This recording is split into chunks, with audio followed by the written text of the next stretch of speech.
Olá pessoal, bom, vamos dar sequência então à nossa aula aqui de gestão por competências, tá? Bom, novamente então eu vou pedir para vocês acessarem o nosso PowerPoint, ele está disponível lá no ambiente virtual de aprendizagem da UFMS e eu encontro 4 referente à aula 3, tá? Nós estamos agora no slide número 5, tá? Bom, o que fala aqui no slide número 5?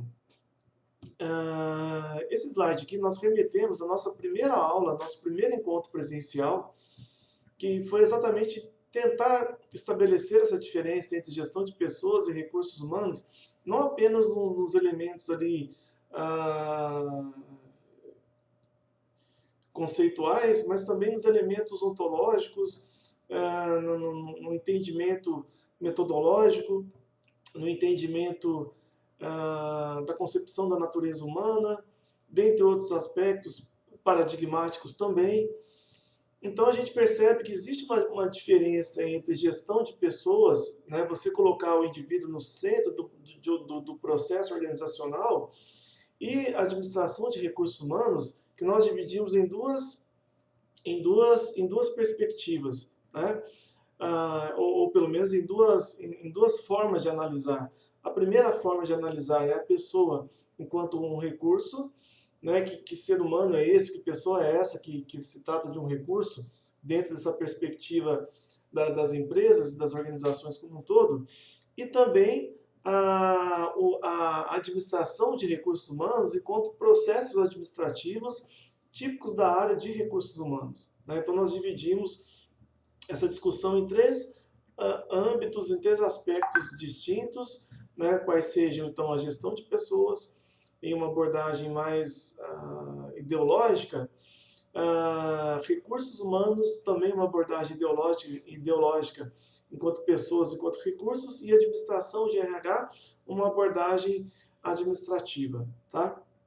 Então aqui, ó, voltando um pouco naquela discussão e fazendo uma comparação aí, tendo a gestão por competências e onde ela se insere dentro disso tudo, fazendo uma comparação entre administração de recursos humanos e gestão de pessoas, nós percebemos que a administração, a gestão por competências, aliás, ela se aproxima muito mais de uma abordagem de gestão de pessoas do que da administração de recursos humanos. Por quê? Simplesmente a gente passa a analisar que a gestão de competências ela é um conteúdo, uma abordagem transversal aos processos de recursos humanos, ou seja, a gestão de pessoas está presente em basicamente todos os processos de recursos humanos. Por quê? Quando a gente faz a transição, então, de um modelo tradicional, né, baseado às vezes numa descrição de cargos e salários, para um modelo de gestão por competências, você começa a influenciar, a impactar diretamente todos esses processos organizacionais, desde lá do recrutamento, seleção, em estratégias de capacitação, no próprio plano de, de progressão das pessoas, enfim, na disponibilidade de benefícios para as pessoas, e incluindo também o próprio processo de desligamento das pessoas no âmbito das organizações, né, baseado então nessa aquisição, nessa gestão por competências. Então ele é muito amplo, ele é muito abrangente, e levando como base aquela nossa discussão sobre o que é administração de recursos humanos, o que é gestão de pessoas, o que é recursos humanos, nós temos a plena consciência de que a gestão por competências, ela, desde que seja uma abordagem mais humanista, ela está, de fato, mais para a gestão de pessoas do que para a administração de recursos humanos, simplesmente pelo fato de ser transversal a todo o processo de administração de recursos humanos. Eu sei que parece um pouco confuso falando dessa forma, mas é só a gente lembrar que administração de recursos humanos, processos administrativos, gestão de pessoas, a forma, o processo de humanização, né? O processo de aproximação o processo de colocar a pessoa no centro dos processos organizacionais, né? Enquanto pessoa, enquanto recurso, que é algo já vencido, que é algo já superado aqui, a gente já não discute mais a pessoa enquanto recurso, né? E sim a pessoa enquanto um elemento imprescindível no processo organizacional, tendo como base aquele entendimento de que as pessoas, enquanto recursos, elas se esgotam, elas exaurem, elas precisam ser imediatamente substituídas por novos recursos, né? Bom, no slide 6 aqui, gente, da nossa aula, nós temos aqui uma questão que mudou. Bom, eu vou ler um pouco do slide aqui, que é o seguinte, para a gente poder fazer uma interpretação. A competência profissional ela não pode mais ser enclausurada em definições prévias de tarefas, okay, a executar em um posto de trabalho. Tá? Então, pelo menos não deveria, embora a gente saiba que ainda as coisas funcionam dessa forma no modelo organizacional, né? O trabalho é a ação competente do indivíduo, diante de situações dinâmicas e não previsíveis. Então, o que se quer dizer com essas assertivas aqui? É que é temerário o modo com que a gestão de competências ela é trabalhada, ela é tratada nas empresas, na maior parte das empresas, na maior parte das organizações, em que um indivíduo, geralmente ele é o gestor de pessoas ou ele é o administrador de recursos humanos, ele se reúne com alguns pares da área de recursos humanos, com algumas pessoas que compõem essas organizações, geralmente numa abordagem, numa perspectiva muito funcional. Algumas pessoas são convidadas e ali, numa sala fechada, numa reunião fechada, entre esse grupo de pessoas, ocorrem as definições prévias de tarefas, né? Como se aquilo fosse algo, de fato, gestão por competências, né? Ou seja, qual é o problema disso? Por que não se pode mais ser enclausurado em definições prévias de tarefas a executar? Simplesmente porque você está deixando de colocar a pessoa mais interessada na execução dessa tarefa do que o próprio executor da tarefa, que é a pessoa, que é o indivíduo. Ele também deveria participar, ele também deveria ser levado em consideração, né? Ele enquanto indivíduo, não ele apenas como executor da tarefa. Tá? Então, o entendimento que a gente traz nessa assertiva é exatamente esse. Tá? Sempre, é claro, gente, dentro dessa perspectiva mais humanizada, de gestão por competências. Tá? Bom, o que mais? Há com isso uma transformação radical na maneira de se encarar a aprendizagem profissional e de se avaliar a experiência de um profissional, tá? De um indivíduo, de um servidor. Se for numa administração pública, por exemplo, que também pode ser aplicado, com certeza, né? Então, quer dizer que a gestão por competências, ela envolve... Olha, gente, eu não tenho dúvidas, eu não tenho receio em dizer que a gestão por competências, ela envolve todo o processo de gestão por pessoas. Todos os processos descritos na administração de recursos humanos. Desde o recrutamento e seleção até o desligamento, desde a atração até o processo de desligamento. Ela influencia diretamente, tá? Então, por exemplo, naquilo que se diz respeito à avaliação da experiência de uma pessoa, avaliação de desempenho, ora, às vezes é muito difícil você avaliar uma pessoa se aquilo não foi negociado, se aquilo não foi compartilhado, o que ele deve fazer, como ele deve fazer. Tá entendendo? Isso é falar de gestão por competência. Se ele pode fazer, né? Se ele tem condições de executar uma tarefa.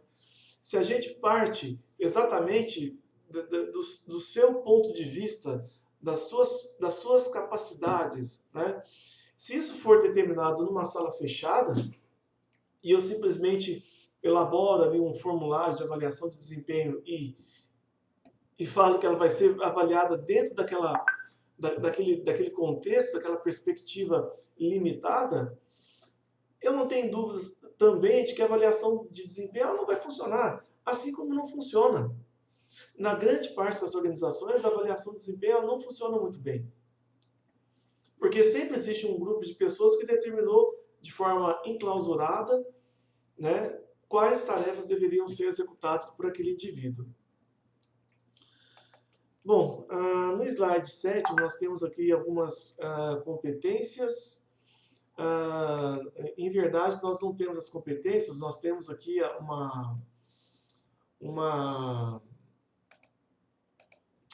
como que eu vou dizer, uma construção aqui, né, do conceito de competências envolvendo o rol de atributos que são os conhecimentos, as habilidades e as atitudes. Conhecimentos, habilidades e atitudes. No centro disso tudo nós temos as competências. Então quer dizer que existe uma intersecção entre conhecimento, habilidade e atitude. Isso é falar de gestão, isso é falar de competências, tá? Conhecimento, habilidades e atitudes. Então é uma intersecção. No centro dessa intersecção residem as competências, tá? Então esse entendimento ele é muito importante porque a gente sabe que o conhecimento ele é fruto, ele é produto da aprendizagem. Então falar em gestão por competências remete também a falar em processos cognitivos típicos, né, que ocorrem dentro do âmbito organizacional. Então ele carrega toda uma área de estudos enorme, ampla, que trata também da gestão do conhecimento organizacional, da aprendizagem organizacional, das organizações que aprendem, né, um campo imenso de pesquisa, de muita produção, que está envolvida aí, ó, na aquisição do conhecimento enquanto produto de um determinado processo. Que processo é esse? Aprendizagem. Tá? Agora veja o seguinte, não apenas há um processo de aprendizagem que ocorre no âmbito da organização, mas tudo aquilo que foi sendo agregado a esse indivíduo que formou o seu repertório interno. Ou seja, tudo que a pessoa estudou na vida, em termos de educação formal, quais escolas ela estudou, quais professores ela teve, qual foi a qualidade desse estudo, os cursos técnicos que ela fez, os cursos de capacitação, o curso superior, as especializações que ela fez, tudo que ela agregou em termos de experiência no trabalho, tudo aquilo que ela aprendeu no âmbito do trabalho, na convivência com outras pessoas. Então é uma coisa muito grande, é uma coisa muito importante isso, né? É algo fundamental. Por outra parte, nós temos as habilidades. As habilidades, a capacidade da pessoa em usar um ferramental necessário para a execução das suas tarefas, para a execução do seu próprio trabalho, como que ela usa, qual é a destreza dela em relação a essas tarefas. Inclusive aspectos psicomotores também estão vinculados nessa aquisição de habilidades, né? No nosso caso aqui, a gente está falando muito de questões gerenciais, até mesmo do gerente, do manager, mas também a gente verifica, a gente analisa isso também no âmbito da produtividade, no âmbito do negócio mesmo, no front das organizações, à frente das organizações, no âmbito operacional, seja nos escritórios ou seja em produção de bens das fábricas. Então, como que funciona toda essa questão de habilidade, de destreza, rapidez, uso de ferramental? Veja que falar em habilidade, às vezes, é falar um pouco também de conhecimento, tá? Por exemplo, imagine para um professor de informática, né? Ele vai ter uma aula ali sobre o uso do Excel, tá? Então, o que a gente verifica? Será que conhecer profundamente o Excel para um professor de informática se trata de um conhecimento ou de uma habilidade? A pergunta que eu faço para vocês. Provavelmente se trata de um conhecimento, porque ele tem que conhecer aquilo em profundidade para poder ensinar. ele não é um usuário do Excel. O Excel não é uma ferramenta para ele enquanto professor. O Excel é um conteúdo que precisa ser lecionado, precisa ser ministrado, precisa ser compartilhado. Então ele precisa conhecer em profundidade o Excel. Se a gente for traçar, mapear, por exemplo, as competências de um professor de informática, a gente sabe, por exemplo, que conhecer Excel se refere a um conhecimento fundamental para esse professor.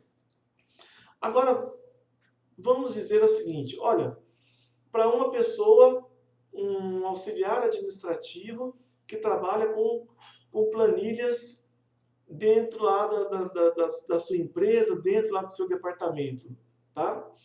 Bom, gente, aí isso deixa de ser um conhecimento para aquela pessoa na execução da sua tarefa e passa a ser o quê? Uma habilidade. Passa a ser uma habilidade porque ele não precisa de um conhecimento profundo em Excel para poder executar. Às vezes, o que ele precisa? Ele precisa usar o Excel básico, inserir uma coluna, fazer uma fórmula, desenvolver uma fórmula simples ali, de média, de soma, somatório, e já está bom. Né? Saber formatar mais ou menos ali a planilha para que ela não fique muito desconfigurada, e já está bom. Ele não precisa ter um conhecimento profundo de Excel, ele não precisa trabalhar com macro, ele não precisa trabalhar com programação do Excel. Basta ele saber usar aquele ferramental da forma com que a sua tarefa exige. Então, para esse auxiliar administrativo, o Excel não tem uma característica de conhecimento, mas sim de uma habilidade ali, de um uso de um ferramental para a execução da sua tarefa. Tá? Então, às vezes, isso pode ser um pouco confuso, pode confundir a pessoa. Por isso que a gente tem que fazer essa análise. Qual é a tarefa a ser executada? Tá? A mesma coisa para um professor de inglês, por exemplo. Né? Se eu fosse professor de inglês, com certeza o domínio do idioma seria um conhecimento inegável para a minha competência. Enquanto que para um executivo, o que ele precisa do inglês? Ele precisa do inglês, o básico, para poder se comunicar, para poder vender uma ideia, para poder vender um produto, ou para poder comprar um produto, né? Para ler um texto, saber alguns termos técnicos ali para ele poder trabalhar. Ele não precisa de um conhecimento profundo sobre o idioma, sobre questões literárias, uma gramática mais avançada, etc. Né? Então, para ele, o inglês, o que ele é? Um conhecimento? Não, é uma habilidade, é um ferramental, é uma destreza que ele deve possuir para poder trabalhar. Tá? Bom, já em relação às atitudes então estão pautadas, vinculadas numa característica comportamental necessária para a execução daquela tarefa, para a execução de um serviço, né, para ele poder sobreviver ali dentro desse contexto organizacional. Quais atitudes são necessárias? Uma proatividade, talvez? Né? Enfim, então nós temos esse tripé de competências. Eles são basicamente o próprio conceito de competências e a forma de se trabalhar com isso aí vai depender de cada organização, vai depender de cada gestor de pessoas. Mas a gente não vai fugir muito desse tripé de gestão por competências, até porque, como eu já comentei no vídeo anterior, é algo que já é uma verdade absoluta e inquestionável no âmbito teórico dos estudos de gestão por competências na área de administração. Tá? Uma vez eu estava numa sala de aula, um aluno levantou a mão e perguntou: mas professor, o que você acha da chave? Né? Porque se a gente pegar o conhecimento, habilidade, atitude, pegar a primeira letra aí de cada uma dessas palavras, a gente vai ter o acrônimo, né, que a gente chama de CHA. Conhecimento, C de conhecimento, o H de habilidade, o A de atitude e o CHA. E puseram um V lá, um chave, né, um chave, não sei se tinha um E também. Mas eu, sinceramente, gente, eu desconhecia e nem fiz questão de pesquisar. Porque a gente sabe, estudando a teoria, a gente sabe que é isso mesmo, é conhecimento, habilidade e atitude. Eu sei que existem alguns consultores que às vezes para vender livros, para vender palestras, vão colocando coisas ali, com todo respeito a esses profissionais, né? Mas pelo menos assim, teoricamente, é conhecimento, habilidade e atitude. Vão colocar valores ali como V do Chaves e outra coisa, só que a gente sabe que valores está no campo dos estudos do comportamento organizacional. Né? E falar em atitudes é falar também em comportamento, então está lá. Né? Falou de valores, está lá na questão atitudinal. Né? Então não tem muita preocupação em relação a que as pessoas estão inventando por aí para agregar dentro disso que já existe, que já foi testado. Inclusive, compartilhando com vocês aqui uma experiência enquanto pesquisador da área, eu fui uma vez a campo numa pesquisa sobre aprendizagem organizacional, aprendizagem em grupos, né? E descobri ali algo que eu achei que fosse você está descobrindo novamente a roda, né? E quando eu fui expor aquilo em um congresso, né?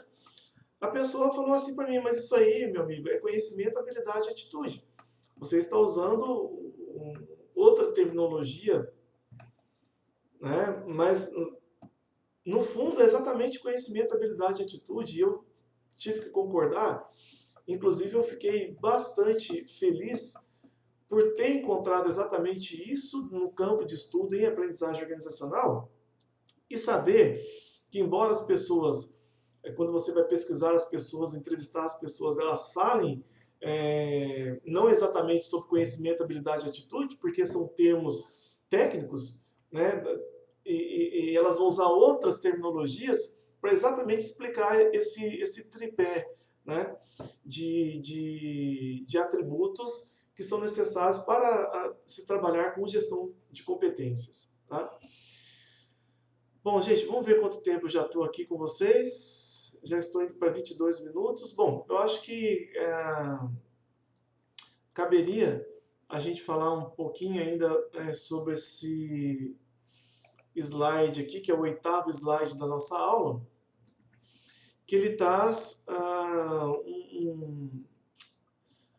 uma decorrência, né? uma amplitude desse entendimento aí do chá. Tá? Bom, o que ele fala aqui, gente, no slide 8? Ele fala que conhecimento é a compreensão de conhecimentos técnicas, tá? Sim, eu concordo. É o saber fazer, tá? Ele fala também que habilidades é uma série de aptidões e capacidade de realizar, ou seja, é o poder fazer. E as atitudes é uma postura e um modo de agir, ou seja, é o querer fazer. Pois bem, então isso dentro de um contexto organizacional, você tem uma aplicação, que são as próprias competências, e mais uma decorrência disso, mais uma reverberação deste processo é o próprio, tendo como resultado né, o próprio desempenho superior ao qual as organizações estarão submetidas, tendo essa perspectiva, né, esse rol de atributos e comportamentos por hora observados e observáveis dentro deste contexto organizacional. Então, o que a gente sabe, o que a gente tem como algo muito claro, que poder é querer e saber é poder. É o que a gente entende aqui, né? Muitas pessoas falam que querer não é poder, né? Só que na nossa análise aqui, de acordo com o que os autores nos trazem, tendo como consideração o chá, conhecimento, habilidades e atitudes, querer é poder e poder é saber. Então, para a pessoa poder, ela tem que saber. Para a pessoa querer, ela tem que poder. Veja que interessante, né? Isso, né? É bem bacana isso aí. A aplicação de uma teoria, ela é muito bonita, né? A gente poder entender toda essa complexidade, como que isso tudo está ali sendo trabalhado na dinâmica das organizações, né?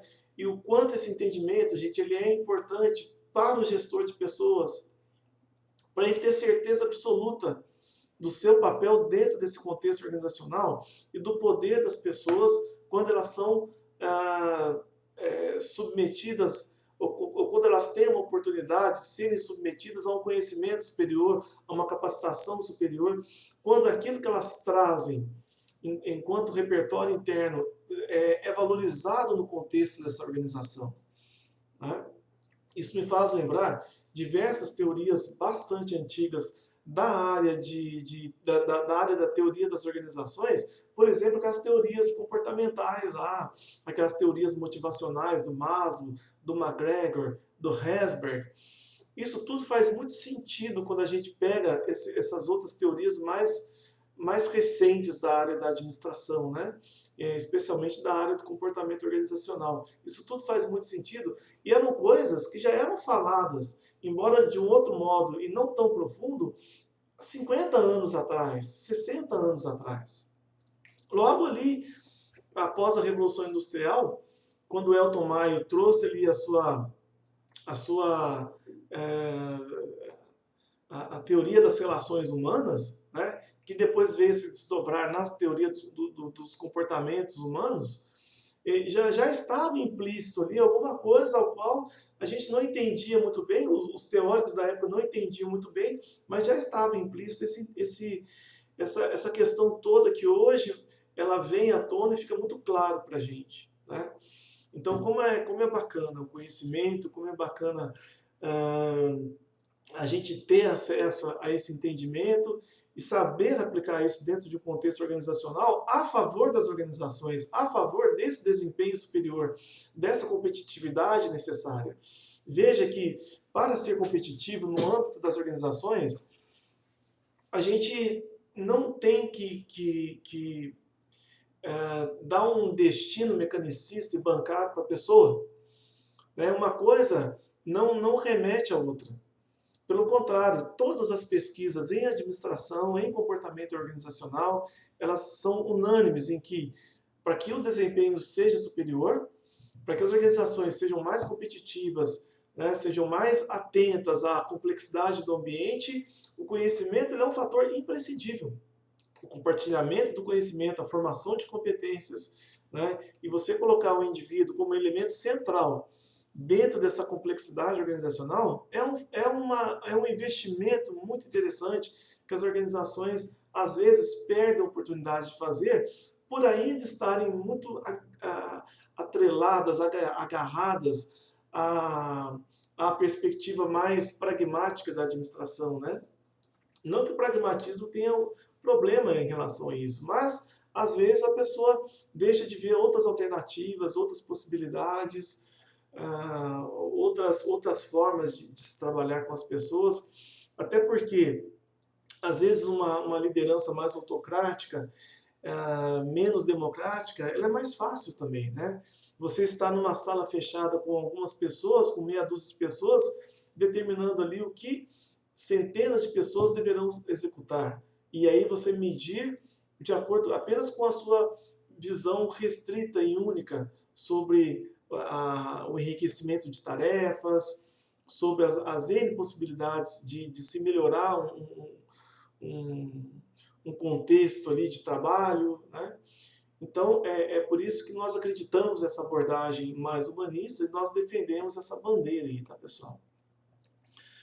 Bom, gente, estamos indo já para 28 minutos de gravação. Eu penso que seja o momento de dar uma paradinha.